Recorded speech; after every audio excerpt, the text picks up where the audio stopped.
أعوذ بالله من الشيطان الرجيم.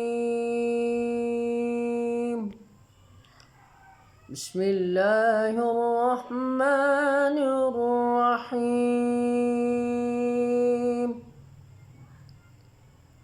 أفلا ينظرون إلى الإبل كيف خلقت وإلى السماء كيف رفعت وإلى الجبال كيف نصبت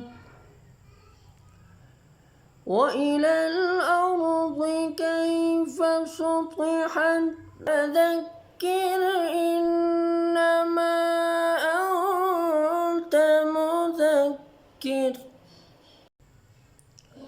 لست عليهم بمسيطر إلا من تولى وكفر فيعذبه الله العذاب الأكبر إن إلينا إيابهم ثم إن علينا حسابهم. صدق الله.